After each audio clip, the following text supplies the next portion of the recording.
Here's a quick podcast for all you true crime fans. The case of the missing Reeses. It was me at the store with my mouth. Motive? They're Reeses. What was I going to do? Stop myself? Tune in next time to see if I do it again. Spoiler, I will. Wow, that had everything. Reeses, suspense, Reeses. Everyone loves an unexpected plot twist, but your education shouldn't be one of them. And nobody understands that better than Southern New Hampshire University. SNHU's online degree programs provide the flexibility you need, backed by support you can count on.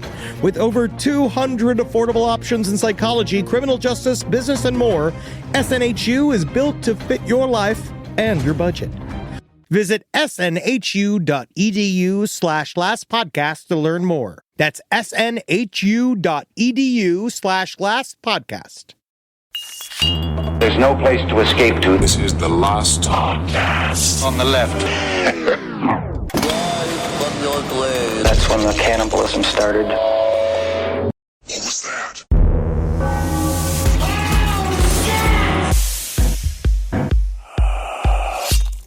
Yeah, that's how I like to start. Oh, yeah, man. That's how I like to start. I can't wait for this episode. I love a happy ending. You know, This is going to be I'm so excited. I like when everyone's just great and fucking it's all filled with kisses. the best part about this is the very, very end. When they do the flash mob together. Forgiveness is our favorite word.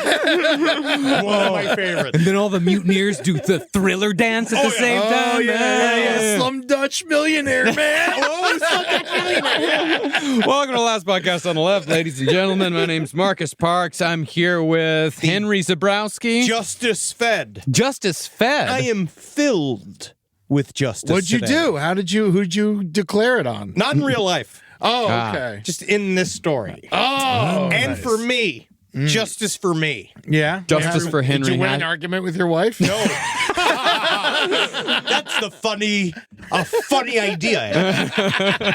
It's a funny idea. No, I'm just this story. This ending is probably my favorite part of it. It's fucking awesome. I love it so much. How's the nutmeg? You guys been using it in your various nogs? Every day. I want to say thank you to Gurney today. Did you receive? I did. They were fantastic. Gurney made us a commemorative for the end of the Batavia series nutmeg macarons. Oh, I feel bad. She asked me if I got my macarons. I was like, I don't want it. And I didn't know I thought they were just macarons here. I didn't know she made special Batavian ones. Yeah, you insensitive clod. Oh, man. You classless simpleton. God damn it. I love I'll boof it later. Yeah, you can put it right. I will say, I've never had a nutmeg macaron. I haven't either. How was it? Nutmeggy. It was delicious. It was Christmassy. Very tasty. She did a great job. Yeah. And we have the future boofer, Ed Larson. How you doing? Stick it up there. We'll see you in a little while. Tell me, Eddie, did you get your shipment check for the Yay shirt? Because I went and I looked at my order, and they're saying that my new Yay shirt is going to be fucking delayed by like a month and a half. Oh, I didn't know you got me one. I just went ahead and made my own. I got a bunch of electrical tape in. Super good. Put some flourish on it. Now, on our last episode, we took you on a journey through the nightmare world created by Jeronimus Cornelisz and his band of brutes on the islands where Upper Merchant Pelsart left the survivors of the Batavia to live or die by the whims of fortune. Nice. But if you'll join us as we go all the way back to the end of episode 2, Upper Merchant Pelsart had a journey of his own ahead of him, as he still had to go to Java to request help for the survivors. But more importantly, as far as he was concerned, Pelsart also had to report to the VOC on the full extent of just how badly he'd fucked up. So today, before we return to the battle between the so-called defenders and the evil hordes of Jeronimus Cornelisz, let's rejoin Upper Merchant Pelsart and Captain Jacobs for their trip to Java. Yeah. I just love the word Java. Java! It's beautiful. The more we say it, because it's also, you never say it. Java. Nice hot cup of Java. Yeah, And so man. something you say as you like push your child down a well. Now, to keep the timeline straight in your head, we're rewinding the story all the way back to the days just after the Batavia shipwrecked, long before Jeronimus took over and began ordering the murders of over 100 people. This is the journey to Java, made by the rescue vessel that was supposed to return to the islands with help. So the longboat that sat on the Batavia's deck prior to the ship sinking was a 30-foot-long craft with 10 oars and a single mast. Very much the sort of ship you'd expect to see being piloted by a few dozen Vikings. Eddie, you are correct. Oh, yeah. Yeah, we went to the British Museum. You remember they had the entire Viking ship that they had excavated, and they had all that kind of cool stuff in there. We learn on vacation. That's right. I love to go to museums and pretend I'm reading. Oh, yeah. You're just thinking about food. Yeah, you're just looking at things going, hamburger. And then also, there's something about the devastation there that really makes it sweet. Now, stupid question. Is it 10 double oars, or are there 5 and 5 on each side? Because that's going to depend on how fast they can move. You know?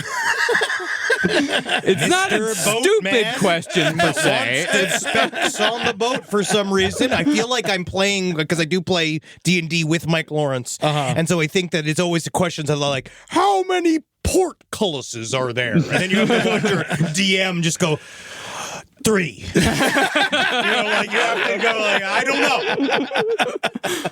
Well, as far as the crew on the longboat went, Upper Merchant Pelsart made sure to bring the most experienced sailors from the Batavia, so his chances of reaching his destination 2,000 miles north was about as good as it could get.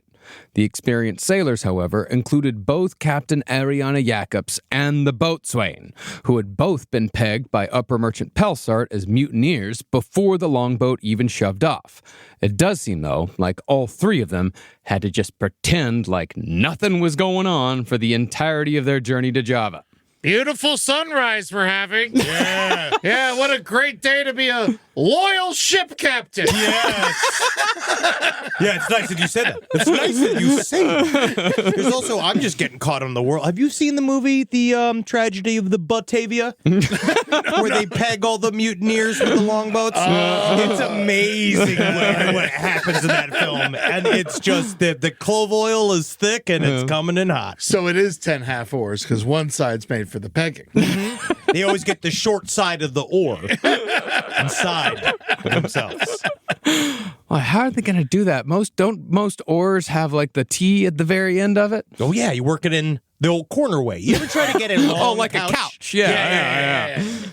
I see. Hook in the corner. Now, the experienced sailors had correctly surmised that they'd shipwrecked about 50 miles from Australia, which Australia back then was little more than a large blob on all the maps, and it was still about a century and a half away from being settled by Europeans. But land was land, so the rescue boat's initial plan was to find water somewhere off the coast of Australia and bring it back to the survivors on the islands before the boat made its final push to Java. But after taking 6 full days to find even a safe spot to put in due to the coast's cliff-ridden geography, the rescue boat was too far away to return to Batavia's graveyard once they finally found water. So Upper Merchant Pelsart had his men gather what little water they could before heading straight to Java, with the hope that the survivors would figure out something until they got back. And we'll talk a little bit about Pelsart's journal, but one of the things he wrote that I thought was really funny is that when you see it, it's like they're all very short. You know, like day 1, this many knots, this many miles, and the clouds, and the day 2, blah, blah. But then, like, they get to Australia, and the first one's like, day 3, man on the coast doesn't want us to land, pulling away as quickly as possible. Like, they literally are like, they keep also hitting the indigenous people. Yeah, aboriginals. They keep hitting them, and they're all like, no, thank you. No, thank you. Please don't stop here. We know what you guys do. Those good instincts by them. Oh, yeah. They're like, we heard what you guys did for nutmeg. Once you find out how thick and juicy our butts are here, I don't want you to fucking park permanently. Now, by the time Pelsart's boat left Australia, they'd already put a good amount of sea behind them, but there was still 900 miles of open ocean to go.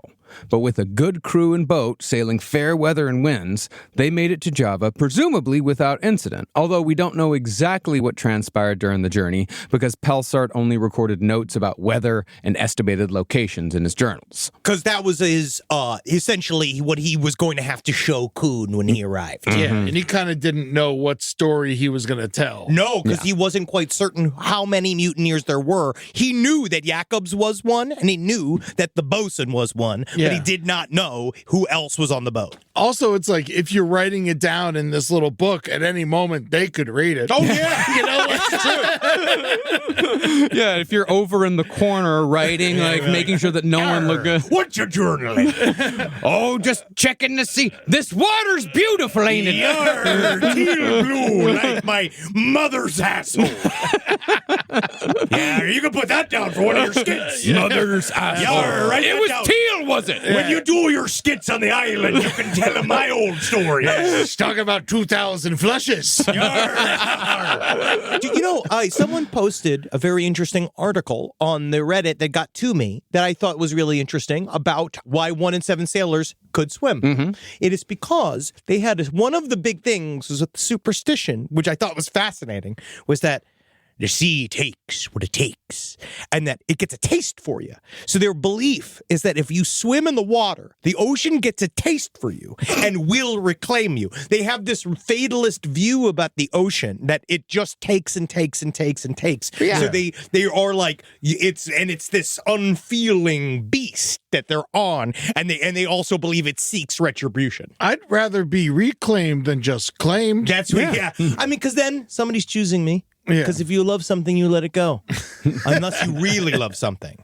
And then you put it in the basement. And you create several walls all around it. No, listen, if you really love something, especially a daughter, you park her in a bed and you chain her to it and you fill her full of your own grandchildren. Did you bring your shovel, or did you want to use mine? Hey, Josef Fritzl is going to be free soon, and we better clean up our act before, if we're not going to get him on the show. Because he is going to look through, he's going to look and listen to our entire catalog to see if he'd be willing to give us his spot. I think Casey Anthony already booked him. Oh, wow. Whoa, that would be neat, cute.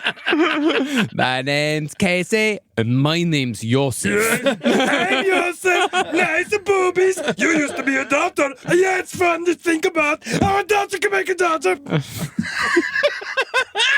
Back to Java.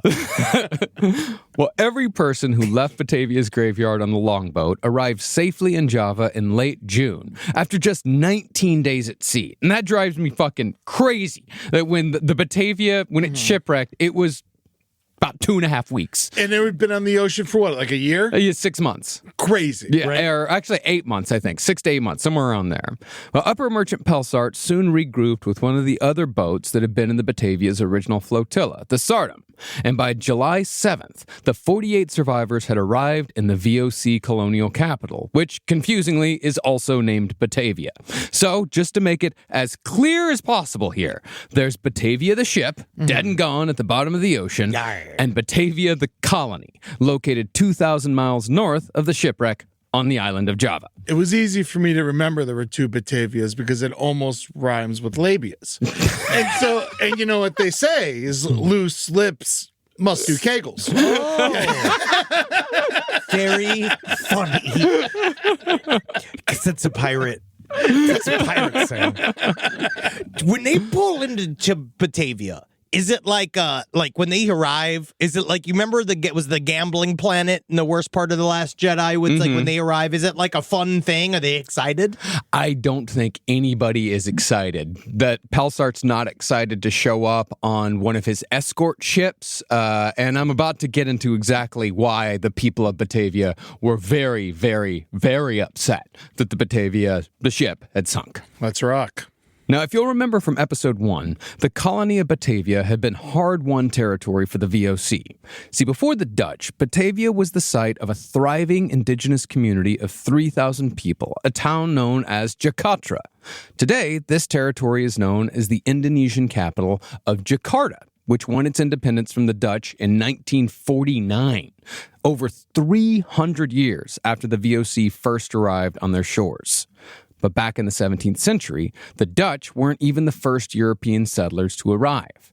The English East India Company had already begun building warehouses on Java when the VOC showed up. So, after a series of skirmishes, the VOC engaged in a hostile takeover of sorts by sending 2,000 mercenaries to burn Jakarta to the ground. It's no middle ground here. No. They then overthrew the local indigenous leaders, built a castle on the ashes of the town they destroyed, and named the settlement Batavia in 1619, making it the center of all VOC trade in the Indies. Because remember, when I'm saying like the Dutch did this, I'm saying like Dutch people did this. It wasn't the Dutch government. Yeah. This is a private company, the VOC, taking land, killing people, enslaving people, and doing whatever the fuck they want. And I will say that the country that it represented did definitely take those spoils with a smile. Oh, yeah. Which is what we're in the middle of now, too, which we're in the middle of now, that we'll see with what it means to have a bunch of oligarchs do all of your foreign policy. Mm-hmm. Now, as far as who lived in this settlement, the majority of the population were enslaved locals, while the rest were a motley crew of 2,000 European soldiers, merchants, and craftsmen. Batavia, however, was a true company town, as every single person who lived there either worked for the VOC or was married to someone who did.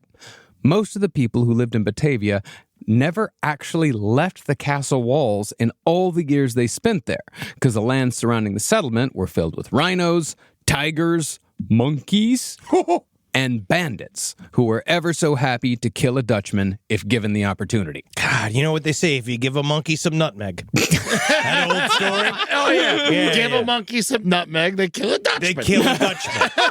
You gotta train them. You gotta train them to kill a Dutchman. You know, I live my life by that adage. Every day I think about, if I was just a monkey with some nutmeg, I'd cross this goddamn world and I'd subjugate a people and I'd squeeze so much goddamn spice out of them. My God, what freedom. Now, the man who was in charge of Batavia the colony at this point in time, the one upper merchant Pelsart had to report to, was Jans Koen, the thin, spindly-fingered governor we talked about in episode 1, who should be played by the same dude who played the father in The Witch, if the Batavia movie is ever made. Let's just say I am not the most pleased to see you, Pelsart, so early in your trip. I mean, like, that's my impression of him. That's a very good impression, actually. The Batavia movie should not be made. I've thought about this long and hard throughout this month. Why? Because it can never be done as funny as we talked about it.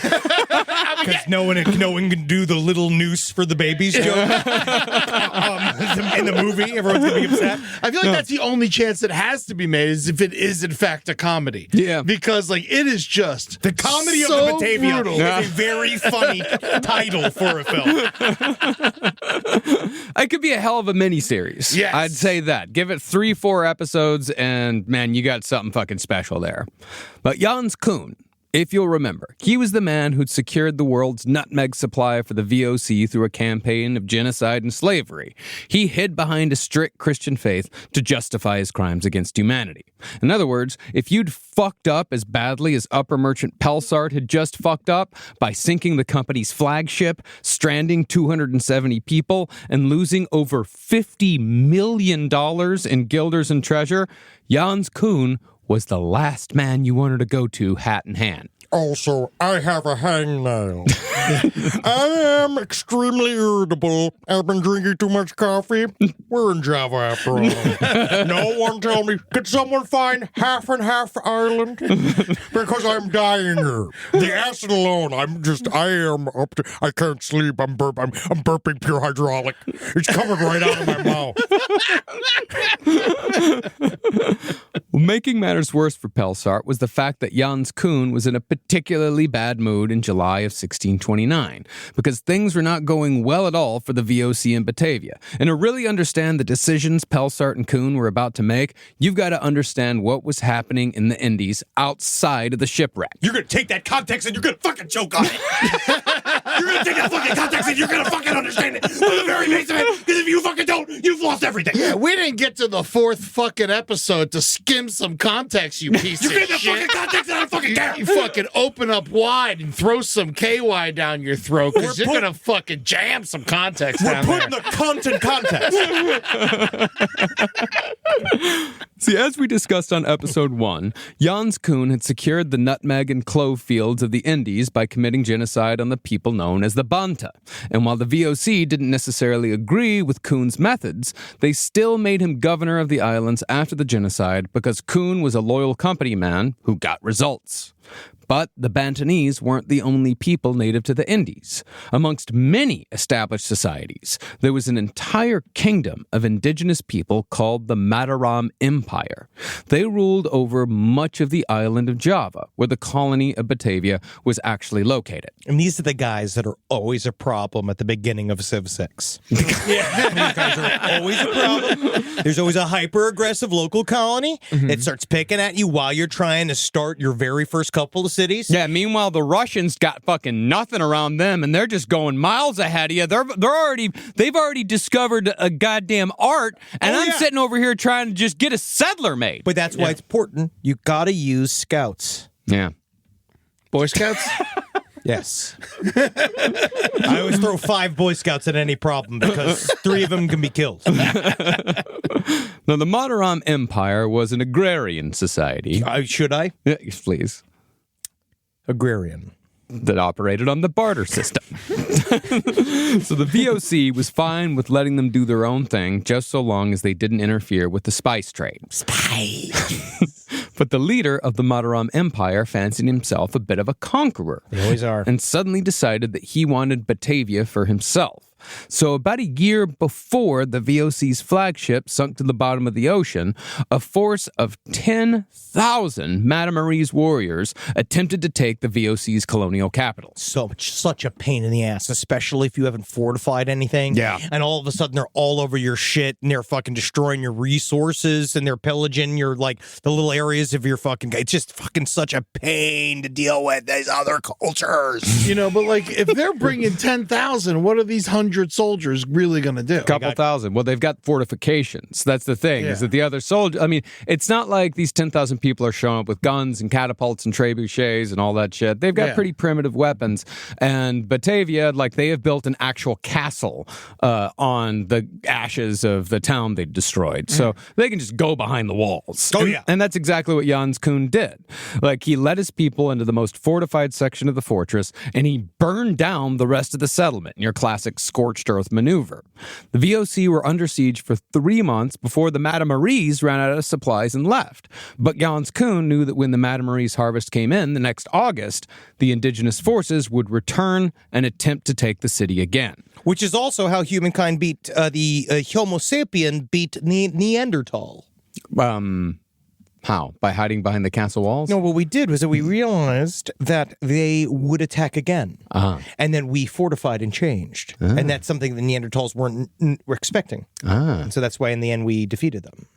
And also, it's hot in August.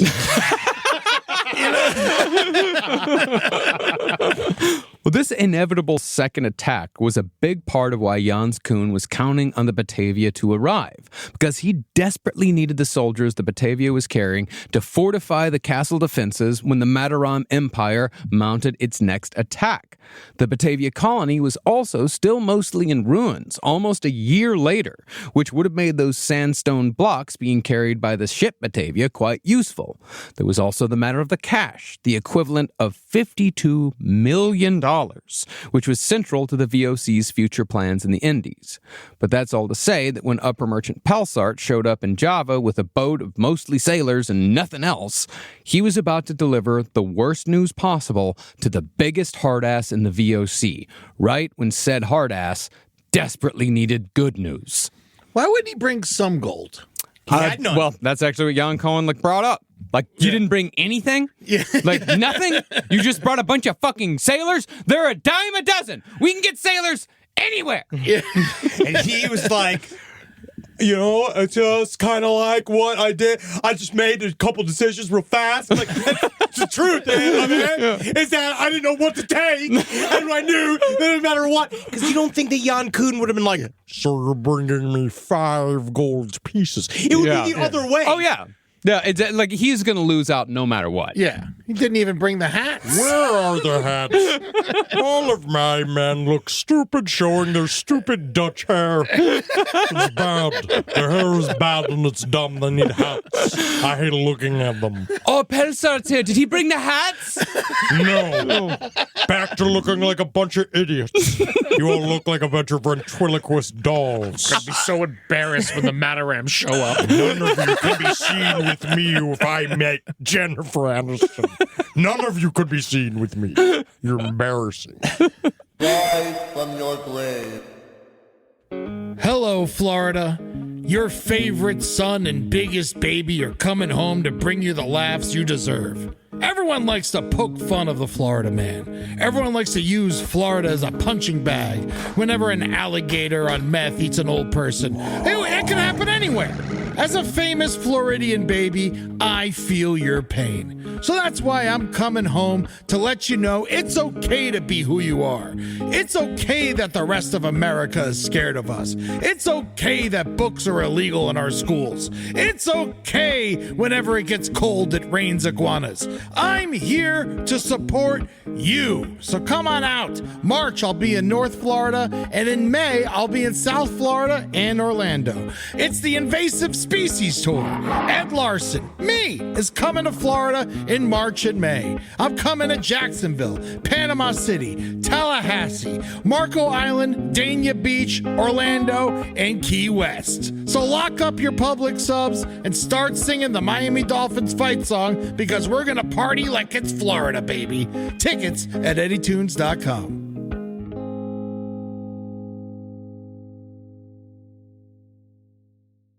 This podcast is brought to you by Squarespace. Squarespace is an all-in-one website platform that helps you stand out online. Yes, that's right. You don't have to smash your face with a hammer. You can just start a business. It's got everything you need on Squarespace, from securing your domain to building a professional site and showcasing your work all in one place. Let's say you want to show everybody how you can carve your ribs out of your lower abdomen so that you look more like a Ken doll. That's amazing. You can bring your vision to life with AI-powered design or curated templates, plus flexible editing tools that helps you create something that truly reflects your style, especially if you are somebody that is trying to corrupt the young men of America. That's what Squarespace is really going to help you. Squarespace makes it easy. It makes it easy for you to put all that together, and you just go to Squarespace and do it all. Thanks, Braden. Head to squarespace.com/left for a free trial. And when you're ready to launch, use offer code LEFT to save 10% off your first purchase of a website or domain. Summer means freedom. And for adults, summer means work next to freedom. But thanks to Mint Mobile's summer sale, it can almost feel like the work is playtime for the adults. Right now, all of Mint's plans are $15 per month, even unlimited. Free yourself from big wireless and switch to Mint Mobile for high-speed data and coverage on the T-Mobile 5G network. It's so well connected, I could call from anywhere. Deep from well within my bunker, where my AI-fueled robots slowly but surely toil for me, but I know for a fact I'm saving money on my phone plan. Or up above, where I'm training all of my giant Amazon female warriors who will fight in bulletproof mesh. Also, honestly, Mint Mobile's really cheap, and it's really reliable, so you should use it. To get your new wireless plan for just $15 a month, go to mintmobile.com/LPOTL. That's mintmobile.com/LPOTL. Cut your wireless bill to $15 a month at mintmobile.com/LPOTL. That's it. There's no catch.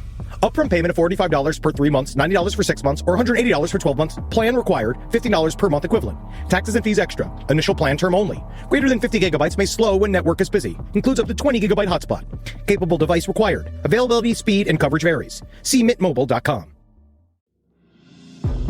If I think about where we were 20 years ago, and I think what we would use to protect our space, it would mostly involve bayonets, weed whackers, and assorted diesel-fueled dune buggies that we'd use to spread pollution so thick it kept the other improv comedians from stealing our material. But now, Simply Safe has made all that so much easier. Using Simply Safe here at the office has revolutionized our ability to use diesel-powered dune buggies for good and not for chaos. Think about what your home security system does as an intruder approaches your house. Sits, waits. Not much. Just waits until the window breaks and then it goes, oh no. But then you get some kind of alarm and a notification. What if the whole point was to stop the chain events before it even happened? Unlike traditional security systems that'll only alert you after a break-in is already underway, Simply Safe is designed to help stop intruders before they get inside. It goes into their mind and makes them think of why they're doing this. I remember when we didn't have real security and all the podcasters were outside begging for our takes. Begging and scratching like a bunch of weasels. Now I can see them 25 feet away, and I can spray them with fire extinguisher liquid and stink gas.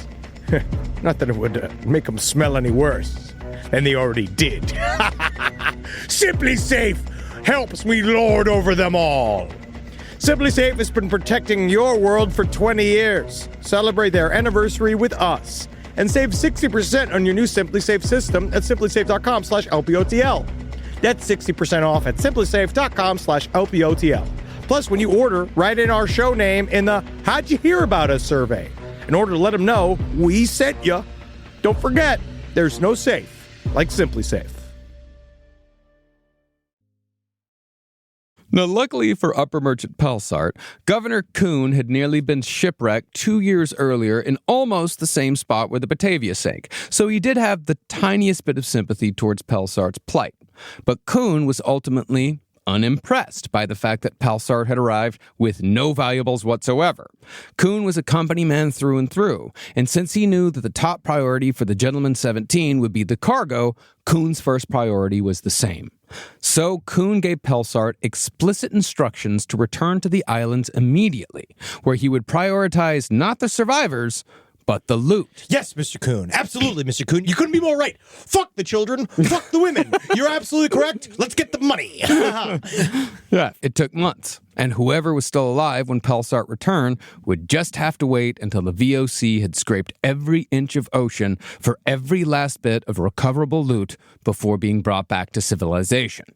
The implication here was that if Pelsart did not recover enough VOC property to satisfy Governor Kuhn, then Pelsart could very well have found himself totally responsible for the losses, which could have resulted in jail time or even execution if Kuhn was feeling particularly saucy on the day he made his decision. And you better be careful, because it's Marinara Monday.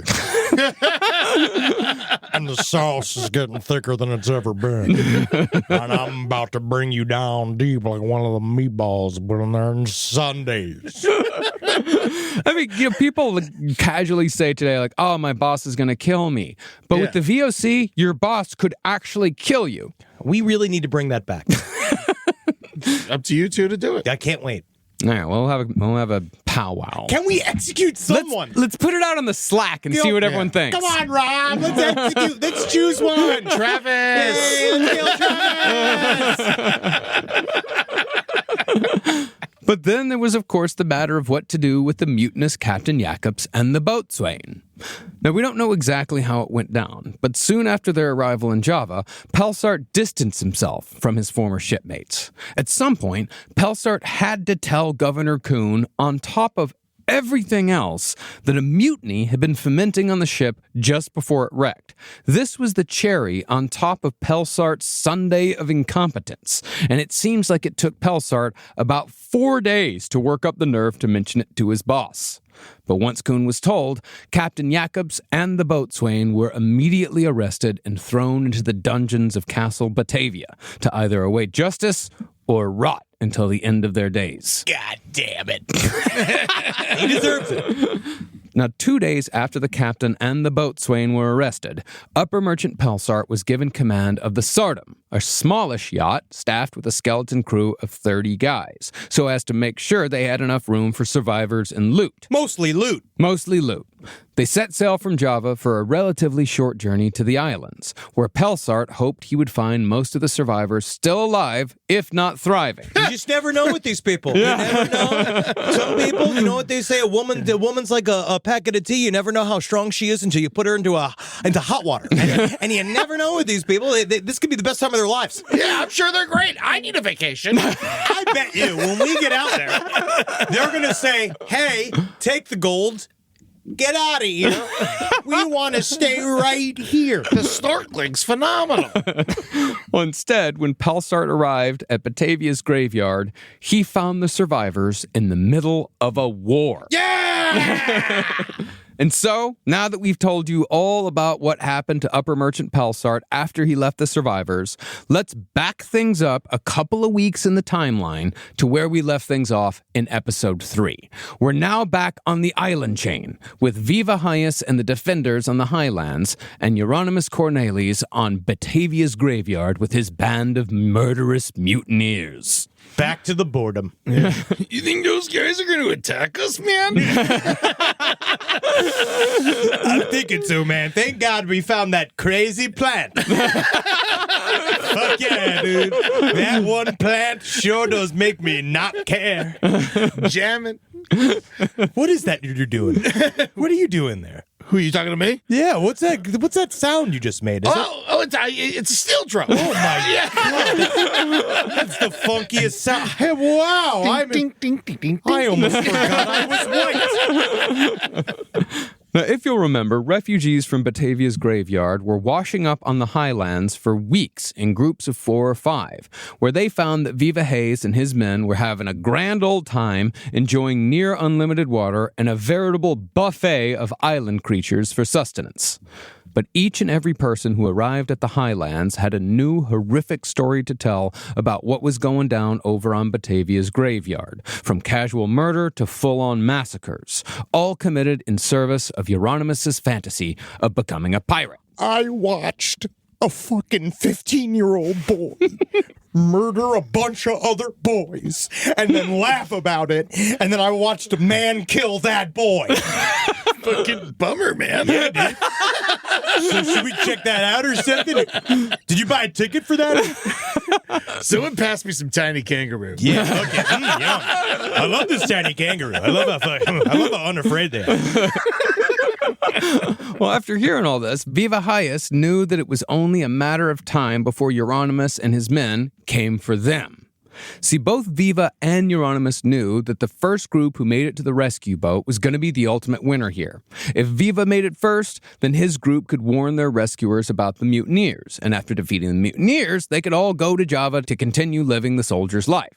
But if Jeronimus made it, the mutineers would likely kill everyone aboard the rescue ship and leave Viva's men to die. And that's if the mutineers didn't use the rescue ship's cannons and weapons to slaughter Viva's group just because they wanted to. We seem to be doing quite a bit of that. Yes. Yeah. So I think that makes, they're definitely going to fuck them all up. Yeah. But aren't the mutineers like fucking weak as hell at this point? At this point they are, but if you've got weapons... So especially if you've got superior weapons, it can really make all the difference. Also, when you listen to anything about history, there are certain X factors. Dan Carlin talks about it all the time, where sometimes that level of hunger and desperation and more, like, that you have more murders under your belt, and that actually makes you a stronger adversary, because these guys have been killing people left and right, but they're also getting drunk and lazy. Yeah, but there's also an island full of soldiers and sailors. Well, You'd yeah, think they'd be strong as fuck. We'll see. But that's all to say that Viva knew that the stakes were high, and he had to be prepared. The biggest problem Viva had, though, was that Jeronimus's men had all the muskets and swords, but that didn't mean Viva didn't have advantages himself. Most importantly, Viva had made sure that everyone who showed up on the highlands was well provided for, which engendered real loyalty. And the abundance of resources on the highlands meant they had no less than 50 healthy people willing to fight. In contrast, Jeronimus ruled his men by fear, and their rations were limited to what rainwater they could catch with tarps, along with stray birds and a rapidly dwindling supply of hardtack. Viva was also a hell of a soldier, so he and his men studied the geography of the highlands to surmise where they could best defend the island against Jeronimus when he and his men finally mounted their attack. Eventually, Viva pegged a shore of mud flats as the most likely landing spot, so a lookout was posted there at all times with clear vantage points to send signals inland, where most of the real defenses actually were. But since their strategy was based almost solely on defense, Viva's men took to calling themselves the Defenders. Go, go, Island Defenders. Go, go, Island Defenders. It's like everything doesn't need a name. Yeah, I don't. It's fine. Hey, I don't know. Having a name for your group, it's a team thing, you know. Yeah, I guess so. The Gorillas. That's different. They don't know what a gorilla is. How about something like the football team? Yeah, the highest island football team. The Flotillas. The Commanders. I like the flotillas. Yeah, that's fun. The tiny kangaroos. Yeah. The cats. Ooh, the cats. Meow. Row.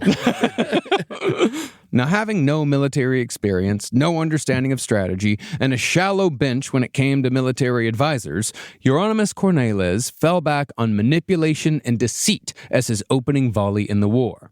He wrote a letter to Viva, warning him that the people who'd escaped to the highlands were all telling lies. They were the evil ones who were planning to betray Viva. So, Jeronimus suggested, it would be in Viva's best interest to arrest those who had escaped and wait until Jeronimus came to take them away. Yes. Don't worry, run away. Let's go apprehend the criminals for me. We're gonna get in there. We're gonna do a big investigation. We're gonna get to the bottom of this and find out what's really going on. And I want to try one of these tiny kangaroos. XOXO. Thank you. Much love, Jeronimus. Because it's also funny too that they're on an island, and the first thing is like, dictate a letter. Yeah. Yes, bring me my quill. And it's just like, you're surrounded by the corpses of infants. Now, Jeronimus' letter was delivered by a young VOC cadet who'd helped with the drownings in the early days of Jeronimus' executions. But since Viva wasn't an idiot, the defenders took him captive as soon as he landed. When the cadet didn't return, Jeronimus knew his plan hadn't worked, so he decided for an all-out attack. A group of 20 men, led by the psychopathic David Zavank, boarded boats to attack the highlands, but the defenders were well prepared. The mutineers landed exactly where Viva thought they would, but when faced with the full force of healthy soldiers armed with homemade weapons, the mutineers retreated immediately. They figured out that, so muskets take a lot to use, right? It takes a second. Especially back in the 1600s. You got to pack it. You have to put in the wick. You light the fuse or whatever it is. Like you have to do it's it all about around a minute. Yeah. And so what they realized is that, okay, they have guns. We only have the slings and rocks and all this bullshit. But what we can do is we can make their guns useless by, instead of using the rocks, which is at first they thought like, oh, they're going to sling rocks at us. We're fucking got guns. He was shooting it at the water. So that when they were wading, because the way they put it, they had to get out of the boat and wade to the beach. Mudflats. Like mudflats. It's literally like what they tried to do on D-Day. And so they had to wade through the water with the muskets held up like this, so that they would shoot the slings into the water to splash all over them to get the wicks wet and to make the guns useless. Yeah, you know how good they got at slinging rocks. They got nothing else to do. That's all they're doing all day. Yeah. And there's a lot of rocks. And not to mention, they're a lot harder to kill than starving children. I mean, I don't know. So now that the mutineers knew what they were up against, they returned with their entire crew a few days later, all, of course, except for Jeronimus, who stayed behind on the graveyard. This time, the defenders and the mutineers actually clashed, but the mutineers again retreated without any real casualties on either side. Totally at a loss on how to break through, the mutineers made no further attempts at attack for another month. But in that month, the survival situation for the mutineers became dire.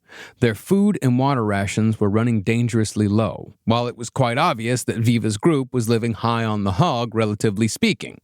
So what started as a war to save the mutineers from execution became a battle for resources. Now, like many demagogues throughout history, Jeronimus thought he was much more clever than he really was. While he had no problem manipulating men who were already dissatisfied, ignorant, and prone to violence, he had a much harder time fooling anyone with a sense of decency. So, when Jeronimus moved on to his next plan of taking the highlands through subterfuge and deception, Viva Hayes saw through Jeronimus's bullshit almost immediately and was able to turn Jeronimus's plan against him. Yeah, all it takes is, it's amazing how sometimes incompetence comes up against the barest form of competence and how it falls apart. Yeah. See, the defenders had plenty of food and water, but they were dressed in rags, and they had to use driftwood planks strapped to their feet for shoes.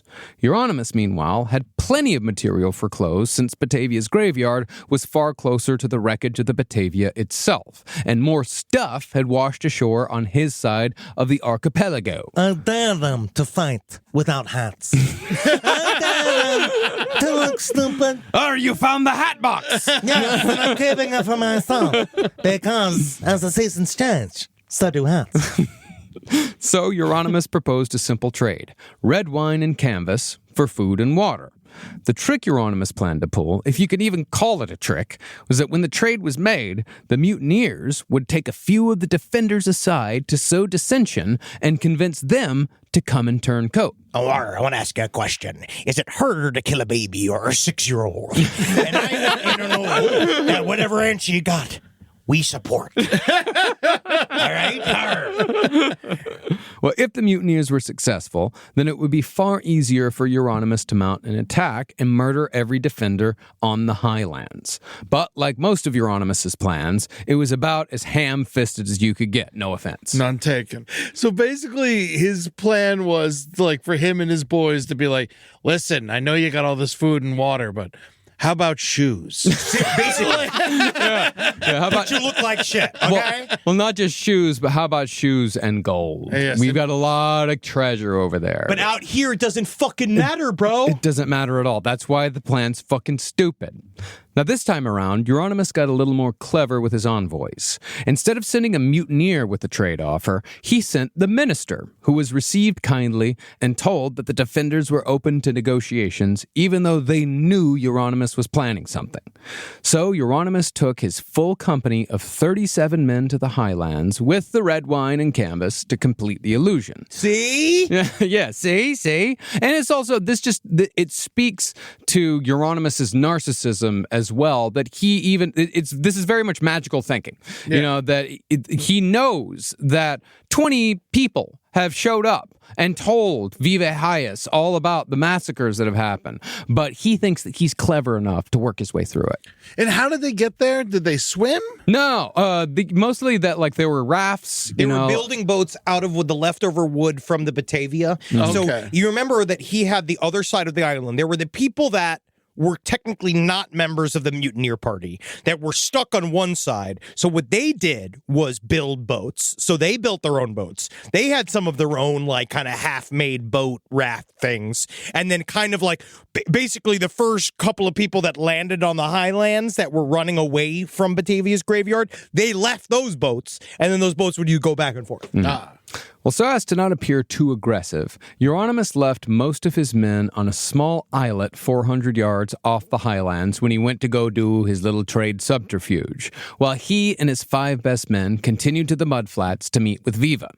Now, Viva could immediately see how pitiful Jeronimus and his men really were once they were not in the heat of battle, as each man was rail thin from 3 months of trying to survive on whatever meager rations they could obtain on their barren wasteland. We're still fit. We're still strong.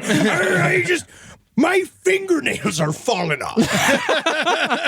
And they're also all dressed in these ridiculous costumes that they've put together through other officers, people they've killed. I couldn't notice, but you don't have a hat on. And as you can see, I've got 2 on my shoulders. They're all like broomsticks dressed like kings. Yeah, exactly. Viva also saw through Jeronimus's plan immediately, especially after Jeronimus's 5 companions walked up to Viva's men and clumsily offered them guilders to switch sides, right in front of Viva. It's so funny because I feel like I'm getting called out for my own. Now, obviously, I'm sorry that it's all Civ. Civ 7 came out. I haven't started it yet, but I've been kind of watching a lot of videos on it. And I am stuck in that mode right now because it's embarrassing because this is one of my big moves that I love to do. And I'm kind of mad that Highest pulled this apart so quickly, but it works in Civ, where what you do is you send somebody in. You send the diplomat in. You send a diplomat in, but then what you do is you park an army too far for them to see, and then while they're doing the negotiations, you just attack. Yeah. That's awesome. But he's saying it's not. And he can suck me because honestly, it works for me quite a bit. It's a video game. This is people. Now, when the mutineers attempted to bribe his men right in front of him, Viva figured enough was enough and took the opportunity to arrest Jeronimus and his 5 mutineers on the spot. They fucking got him. Yeah. So it's just that easy. He's such a fucking bitch. Yeah. 400 yards away on the islet, the rest of the mutineers saw the arrest of their companions and prepared to advance. Seeing this, Viva Highest ordered the immediate execution of every mutineer except Jeronimus, and 5 men, including the psychopathic David Zavank, were exterminated on the spot. This is when bullies meet actual bullies. Yeah.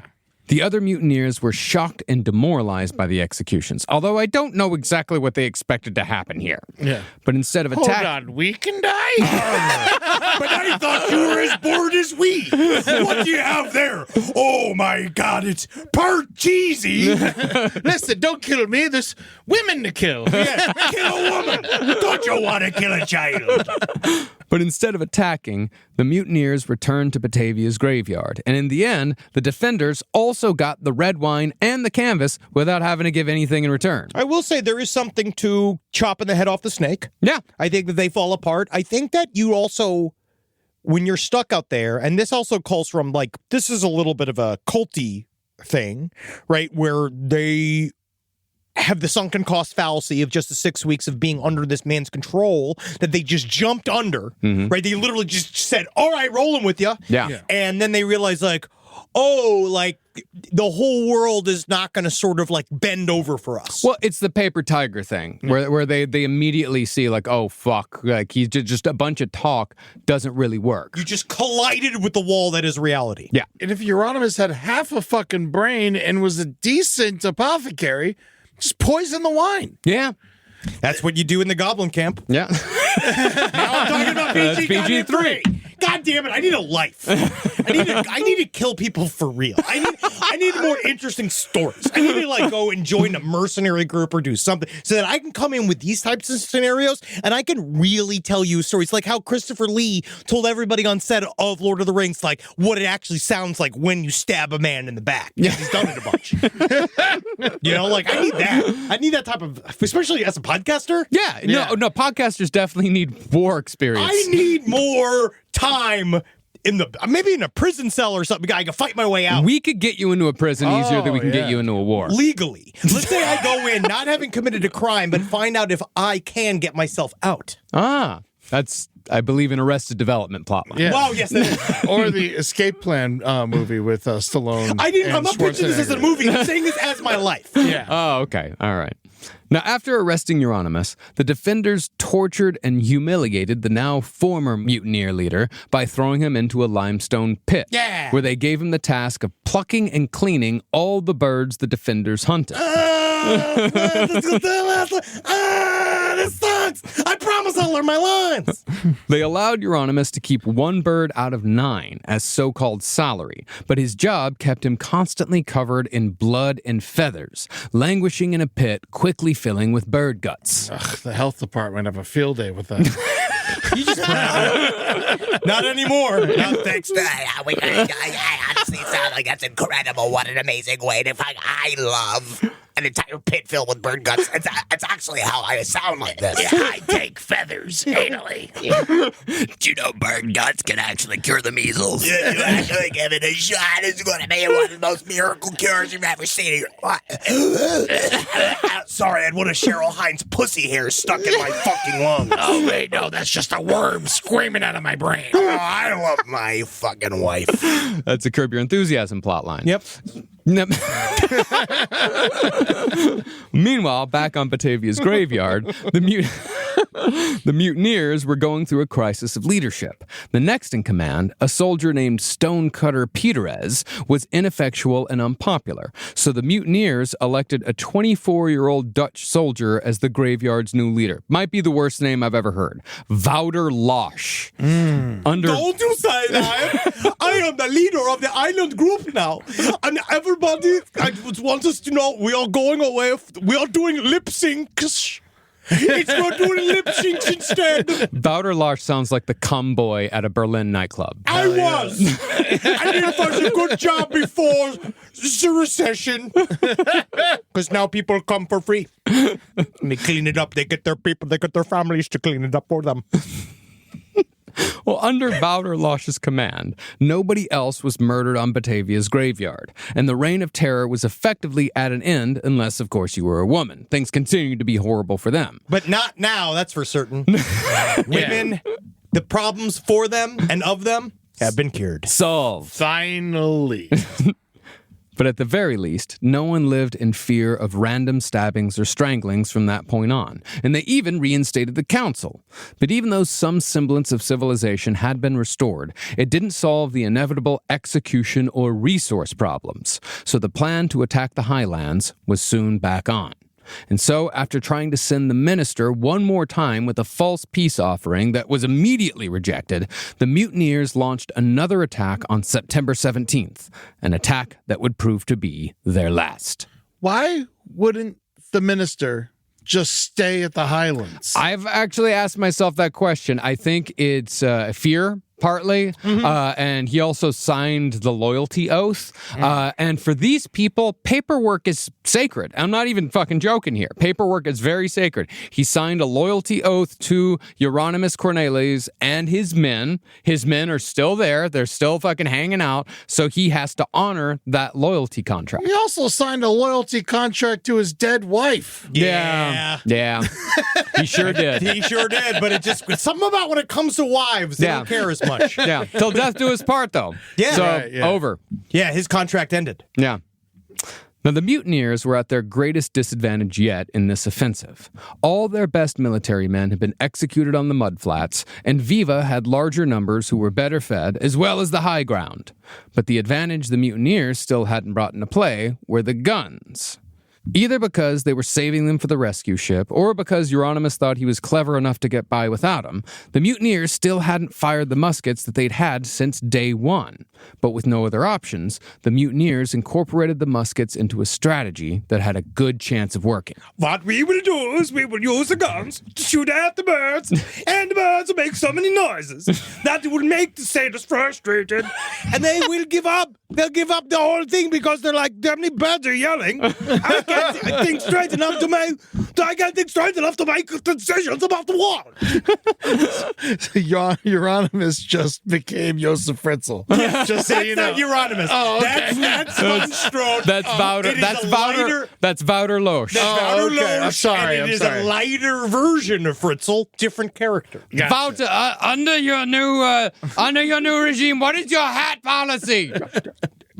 I still believe that hats are important for our reputations as soldiers, and they are important for our feelings as men. So, hats on. Yeah, I'm very happy feelings are being taken into account. I love a brim. I love a brim. My feelings have been pushed down for too long.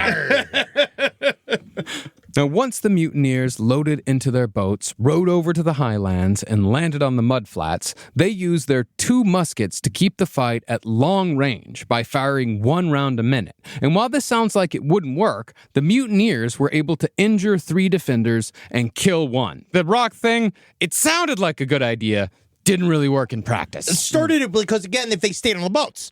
And it is interesting, though, because they really just show that musket warfare had its, time. Yeah. You know what I mean? They worked hard on it. Like when we were watching the the AMMA. Yeah. Where it's you kind of forget that, no, these weren't, the entire body suits of armor. They were built to be functional. They're not just art pieces. You can roll around them. That was a whole thing. Now, there's tactics to every single one of these weapons. If there wasn't tactics behind them, they wouldn't be a part of warfare. Now, this strategy very well could have translated to total victory for the mutineers, a rescue for Jeronimus Cornelisz, and the slaughter of every man, woman, and child on the highlands. But just as the mutineers were about to overtake the defenders and kill them all, they spotted something on the water off in the distance. It was Upper Merchant Pelsart, returning after 3 months with 30 men and a fully stocked VOC ship right in the middle of a battle. I don't know why that's why Jurassic Park? I don't know. Yeah. It's just something about him out there. That's when the helicopter showed up. There's somebody all show up and they're like, "It's a boat!" It's fun. I love this part. Rise from your grave. Last Podcast on the Left is excited to collaborate with Audible. Audible has a massive range of ad-free crime fiction, nonfiction, and true crime podcasts.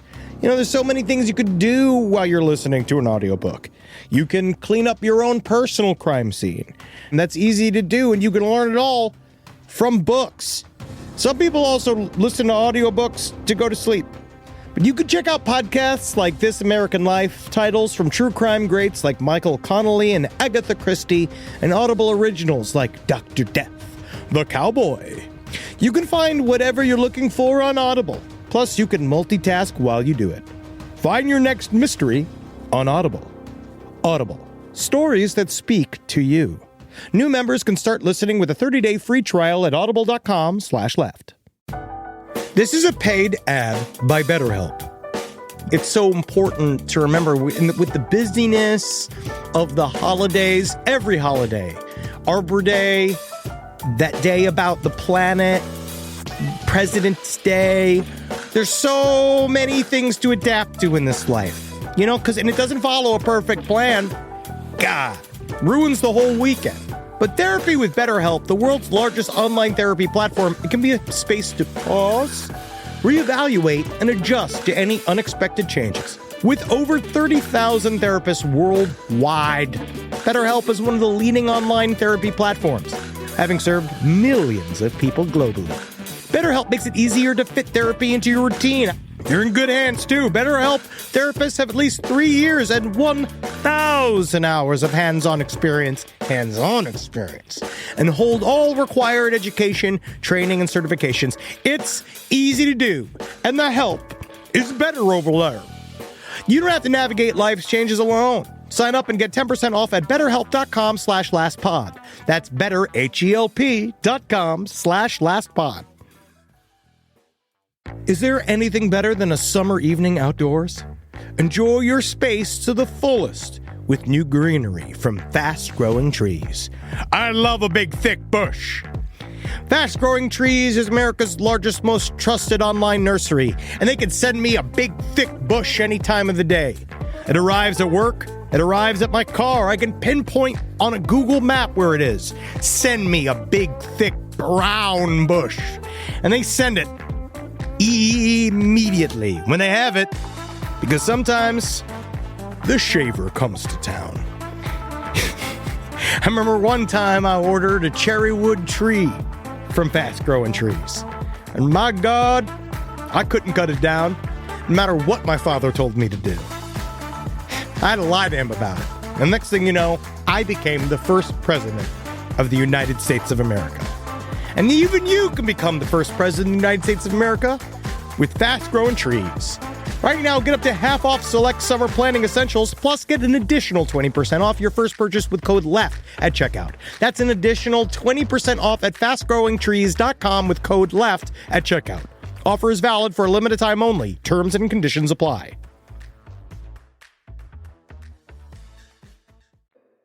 Now, Pelsart should have shown up days before his dramatic entrance, but with Captain Jacobs and the boatswain in jail back on Java, it took Pelsart forever to find the islands again. Where exactly was that island? Left. Shit. Right. Fuck. Backwards. Oh, no. Okay, let me orient myself. Let's go back to Java, and then I'll think about it. It's this way more than this way. Well, Pelsart actually had no idea if anyone was even alive on the archipelago, but when he saw smoke coming from the islands, he dropped anchor and had his crew load the ship's boats with supplies. And just by a fluke of geography, the first island Pelsart came to was the Highlands. Now, had Pelsart landed on Batavia's graveyard with no knowledge whatsoever of what had transpired in the 3 months he'd been gone, it was entirely possible that the mutineers could have surprised them and taken the ship, because Pelsart's crew was mostly people focused on recovering the loot. But the mutineers didn't know that, and when they saw that the rescue ship was definitely heading towards the Highlands, they broke off their attack and retreated to their camp, while Viva Hayas raced to meet Pelsart's boat to warn him about the mutineers. Dun, dun, dun, dun.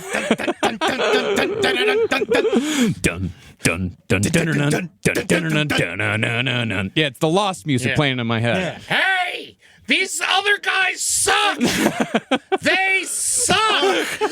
Did you say they fuck? No, they suck! I think he said they fuck. I fucking. I mean, I fuck. I wonder You what that fuck. Do we fuck? Yeah, I think we could. I wish I could. No, why don't we go to the other island? The one where they fuck. All right, we'll suck. We'll talk, I guess.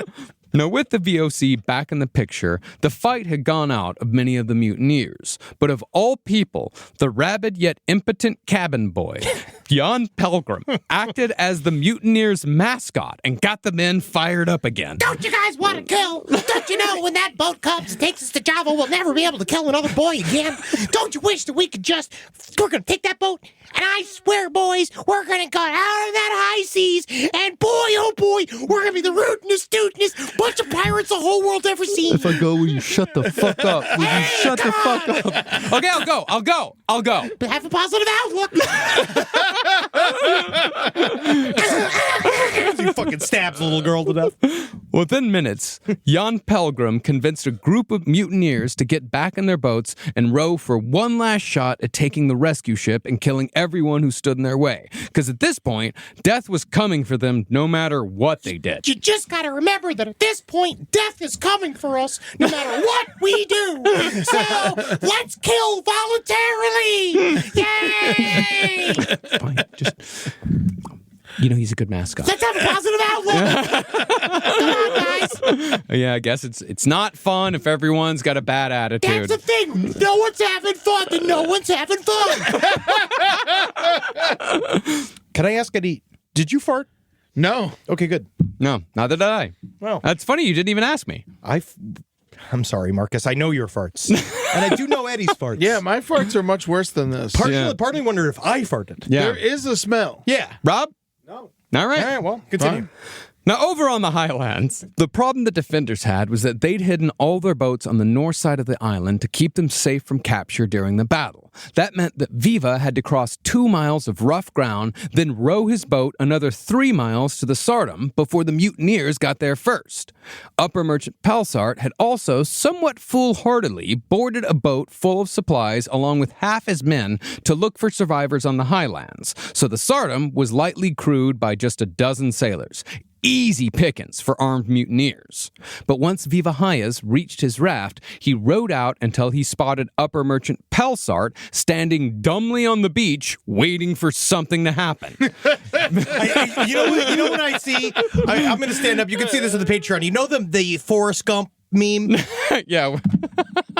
Yeah, he's got his hands in the back of it, in the small of his back, and just waiting. The only ship that survives. Something's got to happen soon. Well, Viva quickly made his way to Pelsart and told him to go back to his ship immediately because a party of scoundrels from the other islands had intentions to seize the Sardom. After hearing a very brief version of what had transpired over the last 3 months. Sounds of fucked up shit. I can't even fucking read it again. There was a kid, and there's another guy, and they did a bunch of stuff, and they were fucking, we were trying to kids, and then we had a rape circle, and there's a lot of stuff, man, and fucking, my belly hurts, and I'm eating nothing but biscuits. These tiny kangaroos are delicious. Honestly, try him if you got a shot. We call them cats. Pelsart jumped into action and got back in his boat, but not before he told Viva to bring Jeronimus Cornelisz to the Sardom with all haste. Pelsart, however, was still some distance from his ship when he saw, rounding the southern point of the highland, a sloop carrying the mutineers. So he told his men to row, faster, faster, and he barely had enough time to clamber up the side of his ship to alert his crew before the mutineer sloop pulled aside. It was a photo finish, but the defenders had warned Pelsart just in time. Minutes! And when Pelsart looked down at the 11 men in the sloop below, dressed in their ostentatious homemade uniforms and armed with swords, he knew that Viva Hyas had told him the truth. There's the fucking hats! After a brief standoff, the mutineers saw sense that their cause was finally lost, and with their surrender, the 3-month-long mutiny on the Batavia was finally over at the cost of over 120 lives. Dude, on fucking islands less than a football field lengths across and over maybe 2 months. 3 months. Yeah. Yeah, I'd say three months from the arrival. It's like June to September. 120 people? 120 people, over 120 people. I think it's something, they don't really know exactly how many people died, but they think it's somewhere between 120 and 130. And I gotta say, that was the best summer of our lives. Summer of 1629. Now, Pelsart began interrogations immediately, and one of Jeronimus's top men, perhaps tired of the whole goddamn affair, he quickly confessed to the murders of 20 people committed on the orders of Jeronimus Cornelisz. We were bored. He then laid out the entire conspiracy, starting with the original mutiny plot that began 3 months earlier on the Cape of Good Hope, continuing with Jeronimus's brutal reign, and ending with the attempted capture of the rescue ship. Now, once Jeronimus was brought before Upper Merchant Pelsart, still covered in the blood and feathers of dead birds, he tried blaming everything on the men who'd already been executed by the defenders on the mudflats a month earlier, who were too dead to say otherwise. Have you ever tried to stay popular? And how difficult it is? Do you know what it is? How hard it is to stay popular with a bunch of this man of mean. The mean, I gotta be mean to be in charge of them. Well, they were the ones, Jeronimus said, who had wanted to murder the survivors. This whole thing was just one big misunderstanding, because all Jeronimus had ever wanted was to maintain the peace and save as many survivors as he could from these terrible soldiers and sailors, and he'd never had any plot to seize the Batavia nor any other ship. Now, Pelsart was understandably overwhelmed with information here, so he put Jeronimus in the brig and sailed to Batavia's graveyard the day after his arrival to arrest any remaining scoundrels and save whoever was still in the thrall of the mutineers. Pelsart was, of course, prepared for a fight, but once the mutineers saw a boat of fully equipped soldiers sailing towards them, the defenders with new gear, they all surrendered and were arrested, then bound on the spot. In searching the island for VOC valuables and guilders, Pelsart found the written oaths the mutineers had sworn to Jeronimus, but that was only part of the evidence. Jeronimus had also kept extensive journals, which were soon cross-referenced with the accounts of survivors and the confessions of the mutineers. That's why this story, which I'm thankful for in one way, is that I am so sick of when stories become a debunking. Yeah. Because you're like, well, we went through all this and then it's not real. And now actually we know that all of the things that we talked about on this island definitely happened. Yeah. Because Jeronimus detailed it. Well, not just Jeronimus, but many people detailed yeah. it. A lot of people, like the minister actually wrote a book an entire book after being rescued from the island that detailed like everything. So there's a ton of firsthand accounts, primary sources on this. I feel like no man should ever have a diary. I have a diary. It just gets you in trouble. No. Fill it with lies. Well, I certainly don't fill it with incriminating information. Yeah, my huge cock hurts from fucking today. I hope that one day my wife, Christy Canyons. What's her name? No, you got it. Yeah. Now, as I said earlier, Pelsart's ultimate mission here was not the rescue of the survivors.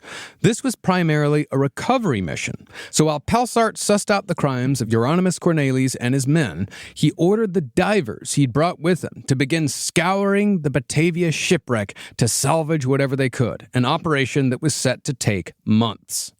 But I suppose thankfully, as far as entertainment went, the months of recovery gave Pelsart plenty of time to form a council that would be in charge of punishing the mutineers right there on the island, with full criminal trials and executions backed by the authority of the VOC, which again was a private company. Ironically, though, one of the men on the council was himself a mutineer and a murderer.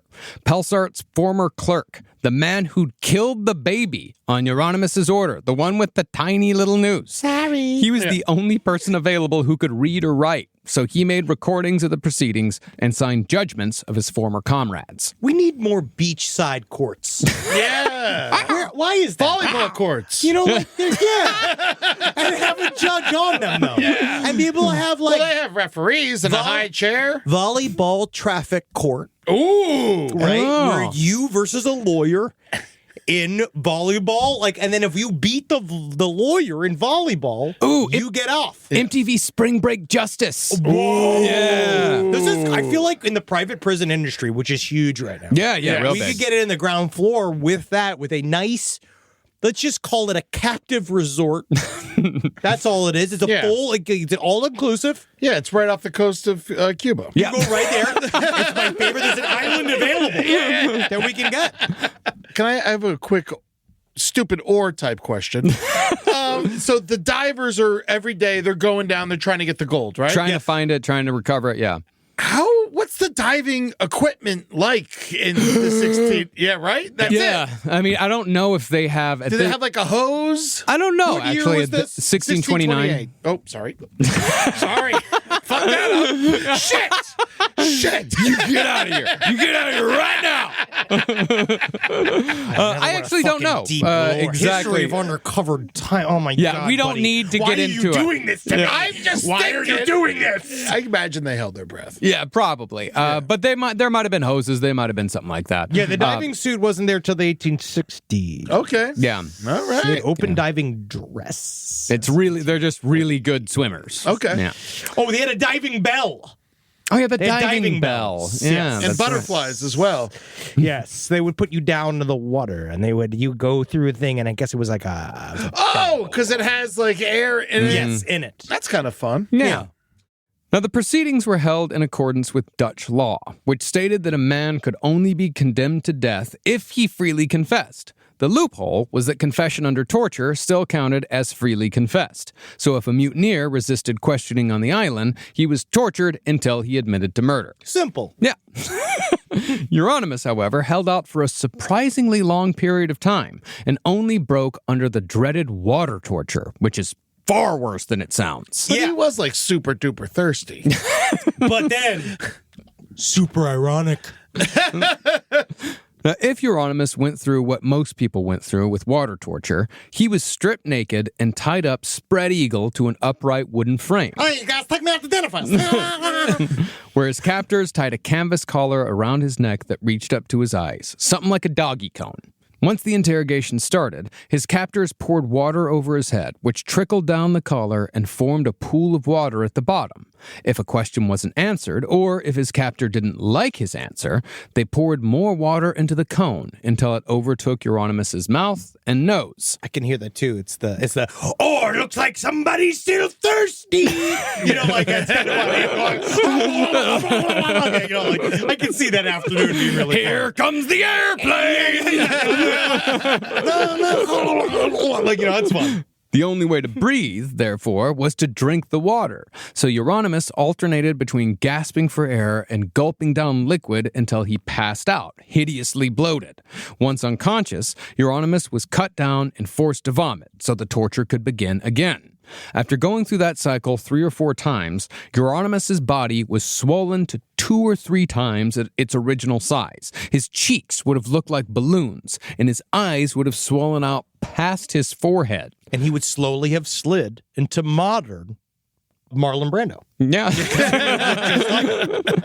But even as horrible as this is, it still took several days of water torture before Jeronimus confessed to both the mutiny plot and ordering the murders, although he continued blaming others for his crimes. It was only after and I don't know why I find this funny, but they brought in all the confessed mutineers one by one to confront him. Yeah. And that's when Jeronimus finally admitted to ordering the murders of 36 people of his own free will. You're mean, and you made us do mean things. Just cause we were bored, we shouldn't have done bad things. So you should feel guilty for that. I'm gonna go to have sex with my hands. Jeronimus then signed a confession, entrapping all the mutineers at once. And with that, it was time for sentencing. Yeah. For leading the mutiny and turning Batavia's graveyard into a slaughterhouse, Jeronimus Cornelisz was given the maximum penalty under Dutch law. He would be hanged, of course, but the Dutch added the extra indignity of cutting off the condemned's hands first. Yes. Whoa. Now, also No, I'm very blown away by that. It's fucking awesome. Yeah. It is Can you crazy. imagine fucking being able to be a manager at fucking Borders and get to fucking hack somebody's hands off? That's awesome. Yeah, it's like, how do you kill someone worse? And then they figured it out. Yeah, it's human ingenuity. I find it interesting that the first place you went to was Borders, manager at Borders, which was a job that you once held. Oh, yes. I always think about the manager I had that used to wear knee pads, and he used to have he had many, many pewter rings, and he was a swinger.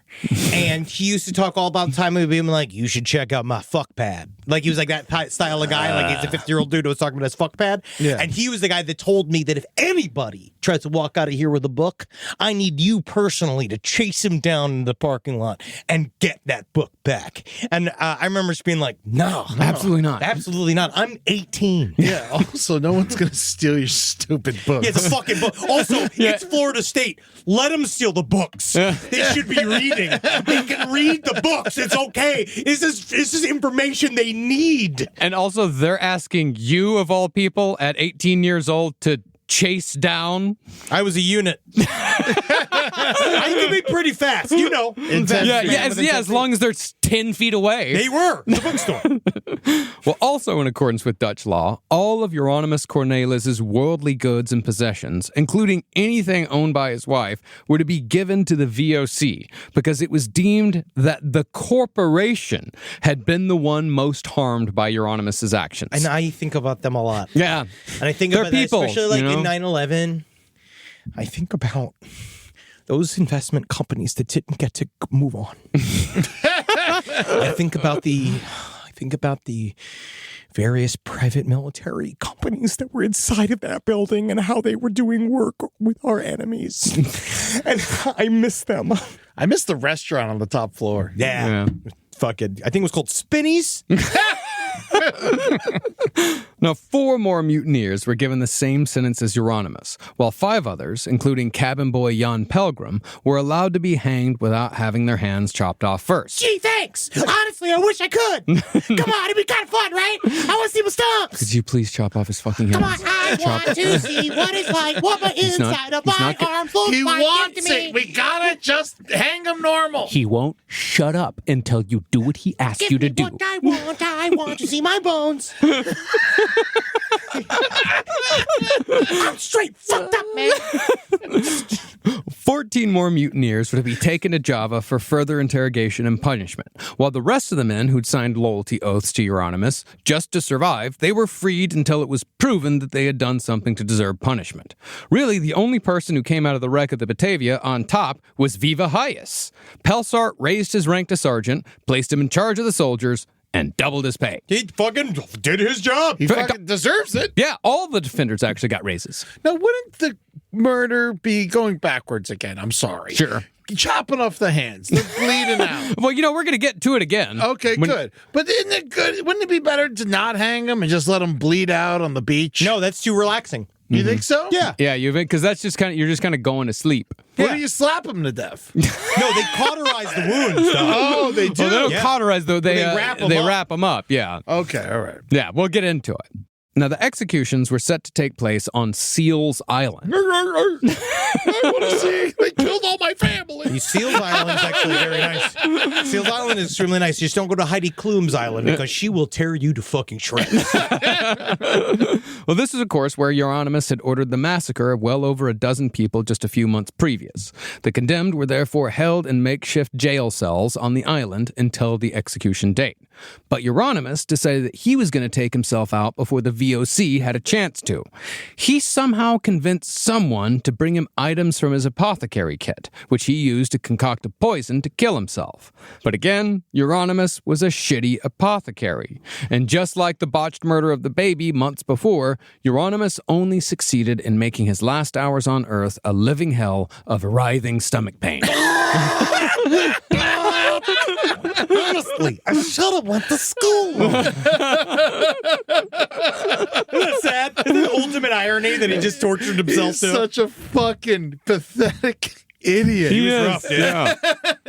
And so, Also, he just if he was just kind and went to the high island, everyone would have just ate. Yeah. He deserves the fuck out of this. yes, he deserves every cent. That I thought about cutting that from the story, but I thought nah. Fuck yeah, him, man. yeah, That is hilariously. He's such a bad apothecary. And a bad villain. And it also shows that bad villains, they're literally bad at being villains. They cause a lot of damage up top.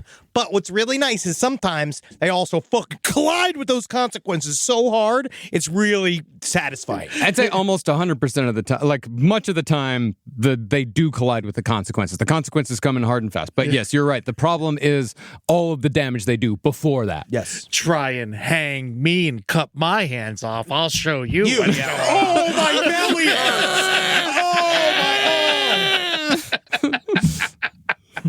It's like when I ordered too much sushi. No, you're It's like, Or the time you got that weird-ass egg pizza in Italy, and then you were just going like, why Carbonara pizza. Not not weird thing. It sounds fucking delicious. It had a bunch of lukewarm I thought eggs that's how on it. Italians eat eggs. That's not how they eat eggs. So the egg was black. I was like, holy shit, these Italians got fucking black eggs. I That's always amazing. remember the look on the man's face who was like, yes, I see. when The he waitress ordered it. called me fat, remember? Yes. Oh, Yeah, fucking Honestly, hey, I miss her.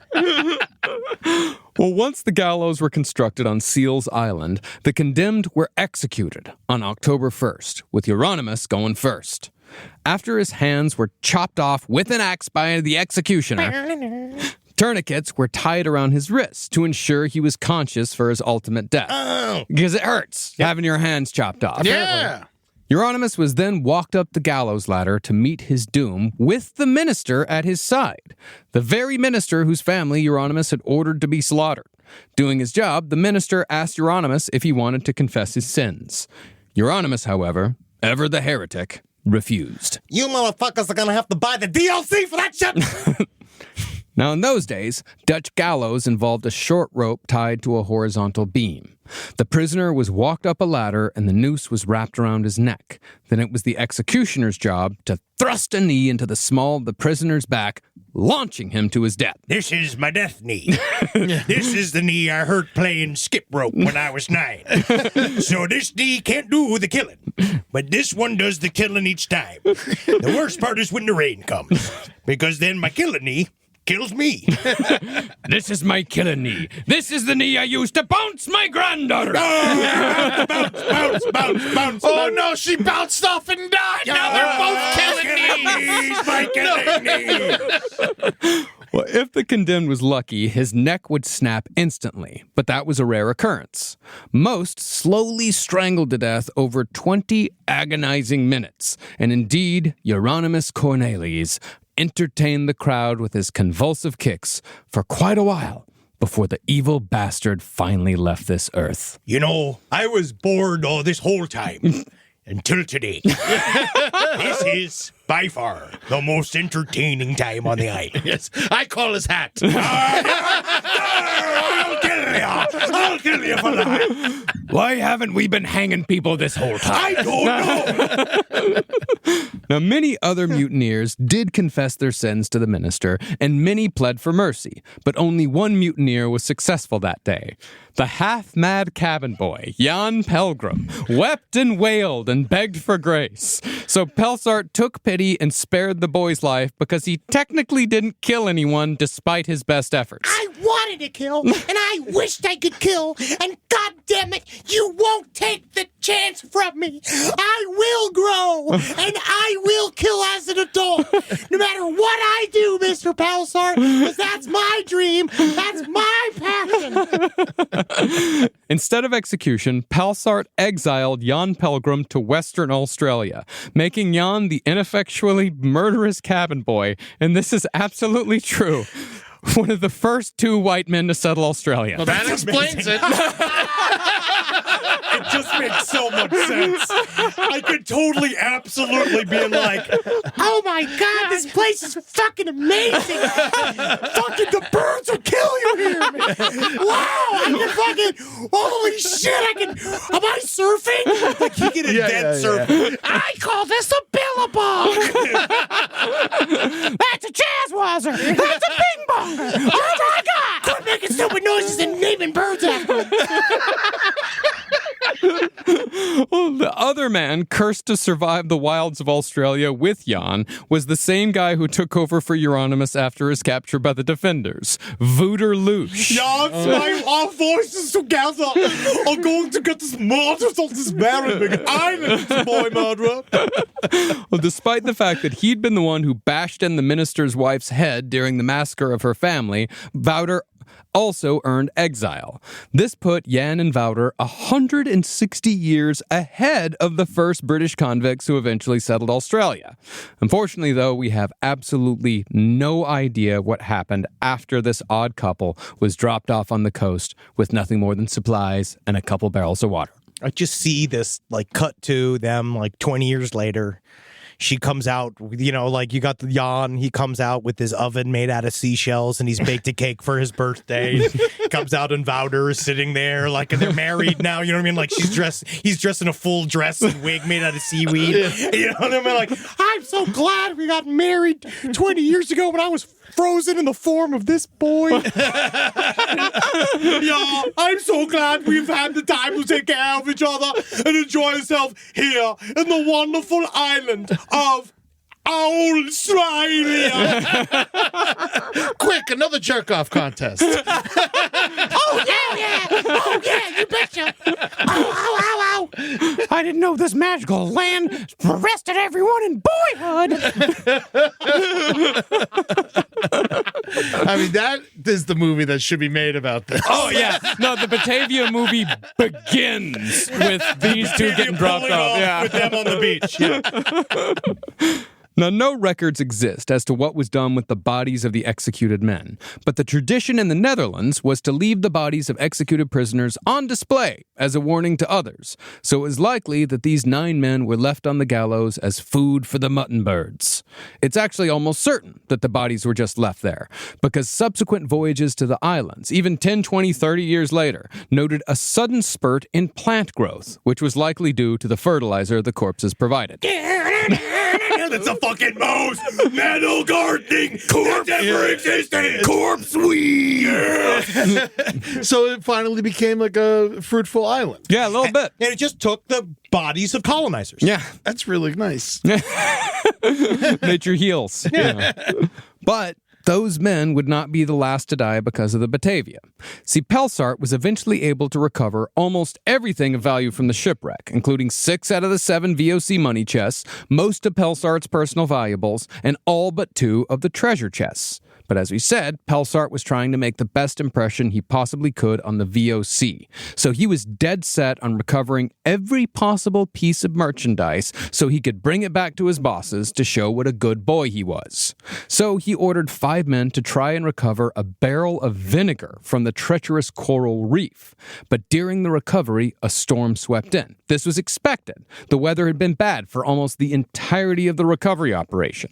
But because of Pelsart's need to please his corporate masters, the 5 men on the recovery boat were swept out to sea. Whoa. They disappeared on the open ocean and likely died terrifying deaths by thirst or drowning, all in the service of recovering a goddamn condiment. Hey, don't you like salads? I do love vinegar. Vinegar is one of my favorite things on earth. Exactly. There you go. Not See? worth the deaths of 5 men. You're the white men that did this.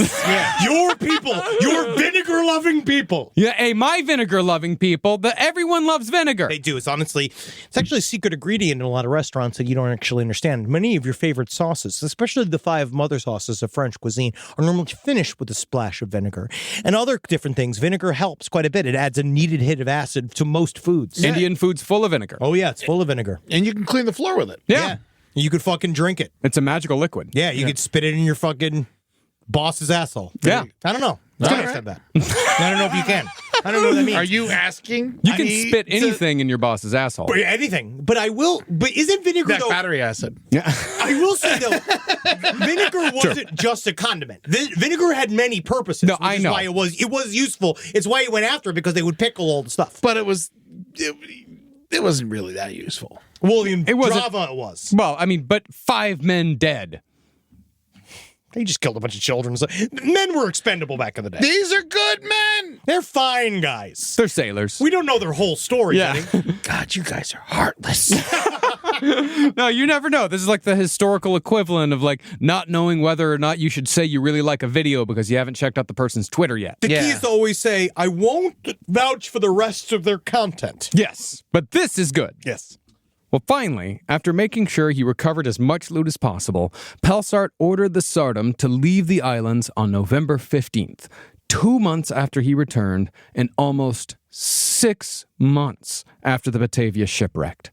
Out of the 270 people who'd been left behind by upper merchant Pelsart, only 77 remained alive, but most of the survivors were Viva's defenders. The rest were a part of the 133 people who'd remained on Batavia's graveyard after Jeronimus sent his competition away. Out of those 133, only 32 people from Batavia's graveyard were still alive, and that included the 14 mutineers that were taken back to Java for further questioning and torture. Worst of all was that out of all the children who'd set sail on the Batavia, only 1 had survived to their ultimate destination. And that kid, don't even start talking with him. He is fucking sad as hell. He is a bummer. Yeah. To be frank. It's a big bummer. My biggest bummer 8-year-old I've ever met in my life. Mostly he just sits there and goes, Shivering. he can't talk. He's fully, entirely traumatized. That's why they call him Shivering Johnny. Yeah. Shivering Johnny of Batavia. You ever thought of making your diorama a little happier? Putting a little sun in there, maybe some flowers. It's always just dead babies on the coast. Like, that's all he does. And then, but you know what is nice about him is that no matter what, if you have a drink to mix, you just put it in his hands. Now, I'm sure that upper merchant Pelsart was dreading the return to Java to fully report on all the atrocities that had occurred on his watch to Governor Jans Koen. Because, man, that's the thing. At the end, on top of everything else, he has to come back and be like, oh, yeah, no, I created a full nightmare world. They created a rape market. I didn't know that they were going to do that. Yeah. I didn't leave them with those instructions. Yeah. Does Kuhn care about that, though? Well, that's the thing. Unbeknownst to Pelsart, he didn't have to worry about Koen anymore. Just after the Sardom set sail from Java to recover the merchandise on the Batavia, Jan Koen collapsed and died at the age of 42 after a history of heart issues and a bout of dysentery. And that's the thing. And people say that about the patriarchy and how it's bad for all of us, which is true. Why are men in charge of everything and why do they own everything?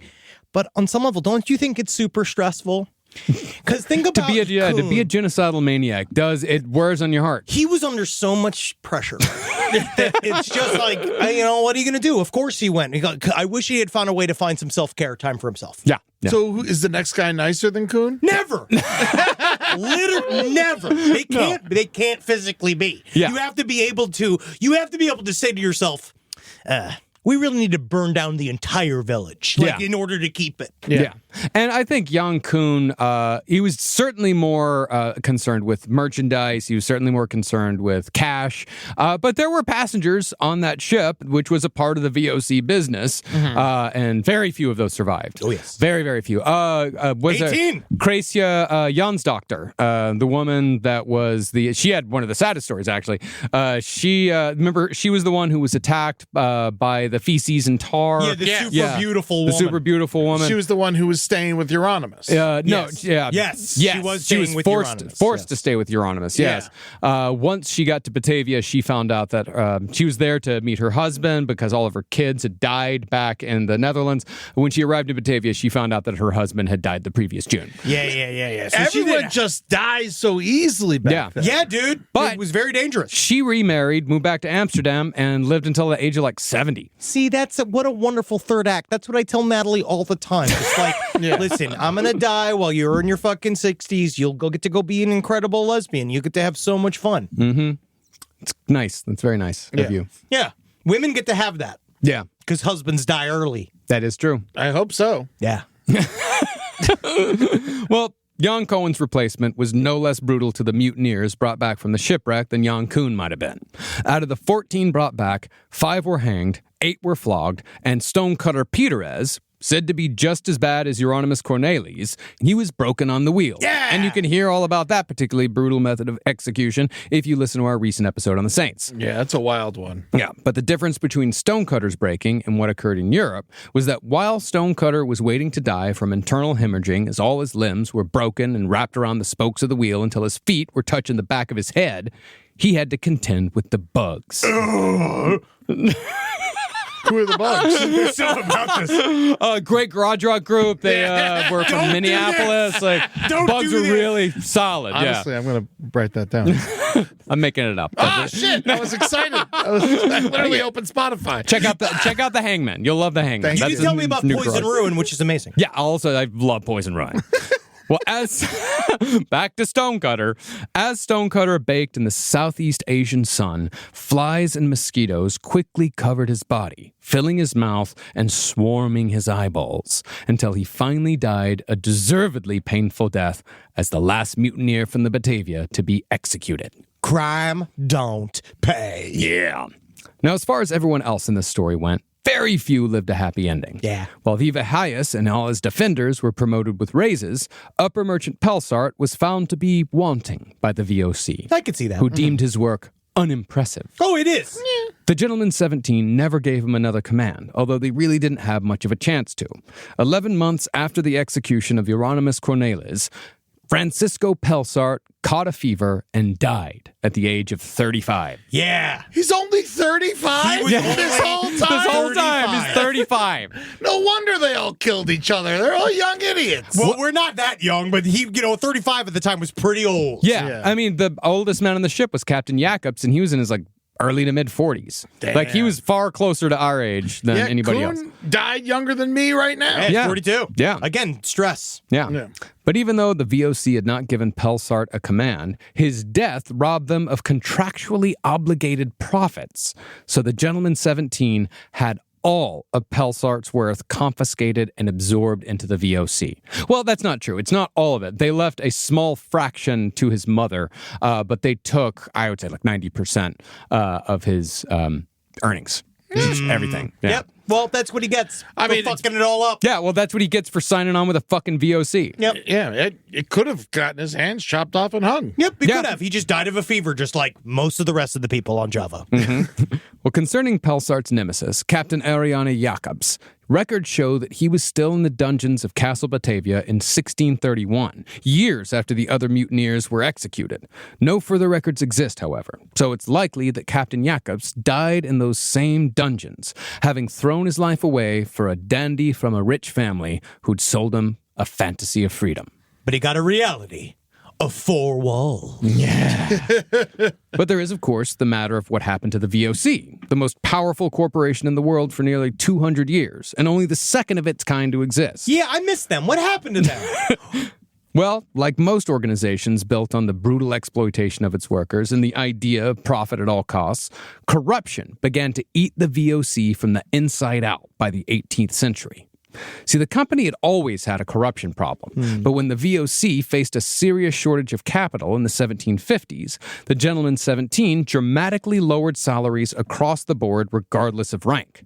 To compensate, the VOC simply changed their definition of what corruption was to permit agents to trade goods under the VOC's flag. Because it's not corruption if it's laws. Yes, yeah, it's not corruption if it's laws, and if you just start calling it something else, you don't have to worry about it anymore. Yeah. In other words, they went with full free market capitalism with no rules or regulations, which always, 100% of the time, results in even more corruption and eventual collapse. But not this time, Marcus. Yeah, this time's gonna be different. We're gonna do it good, Marcus. I'm gonna be buying McDonald's on Saturn. But besides the practices of their employees, the VOC was also having a problem hiring and keeping employees. Yeah, you could see the turnover rate would be high. Well, throughout its almost 200 years of operation, roughly 4,000 VOC employees died every single year, both directly and indirectly due to VOC policies. That's your life, just fucking a wild number. Yes. Like 4,000. You're like, we lost 4,000 employees this year. You're like, to who? To Microsoft? No, to the angel of death. That tended to discourage recruitment as Europe moved more into the modern age and human life became a little less disposable. Yeah, man, because now it's very sacred. Yeah, no. Well, it's a little more sacred now than it was in 1750. That's true. Yeah. Now, there were half a dozen other reasons that contributed to the VOC's downfall, but what finally killed the VOC was a war between the Dutch and the English, in which the VOC lost tens of millions of dollars in guilders because the British Navy finally caught up.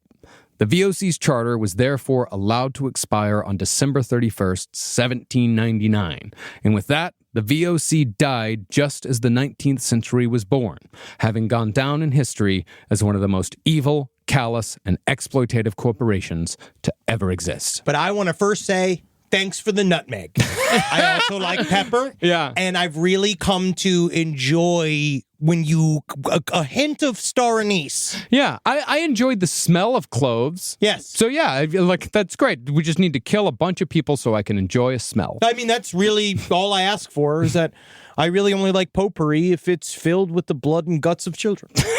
But the clove oil helps with the anal sex. I know, but I just don't use it enough for me to think it.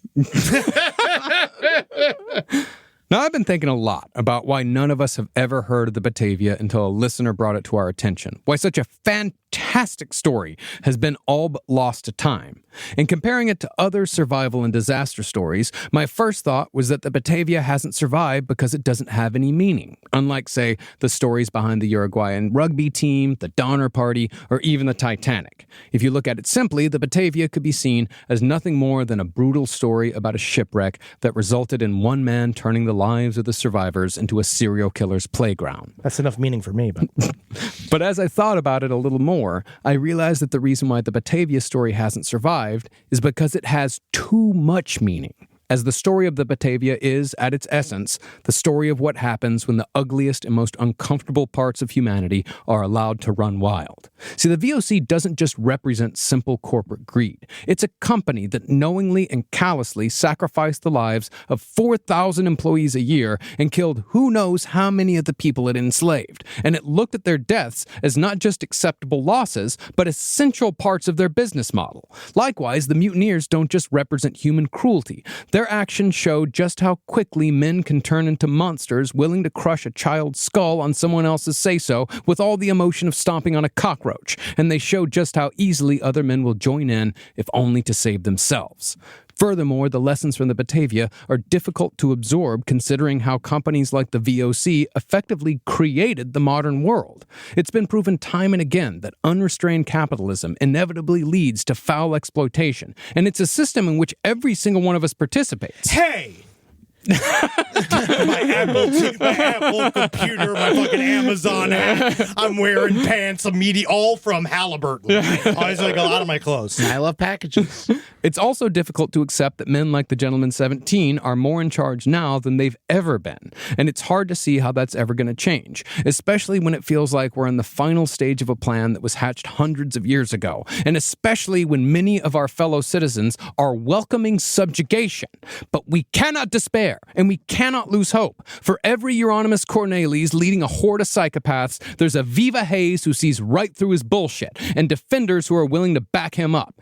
Every organization throughout history that's built on backstabbing, exploitation, and profit above all inevitably topples and falls. And things happen far faster in today's world than they did in the 17th century. And while the corporations of the world seem like impossible monoliths that hold all the power, the one thing they can never take from you is who you are, just so long as you stay fucking strong. Fuck yeah. They can try to manipulate you. They can try to tell you what to think. They can try to cram AI down your throat and convince you that's what you want, but you don't have to let them. As I said, it's not the fucking 17th century anymore. This is 2025, and I think it's high time we started looking at that as a good thing. People are smarter, healthier, and stronger, even though that's hard to see sometimes. And we're also far more numerous than we've ever been.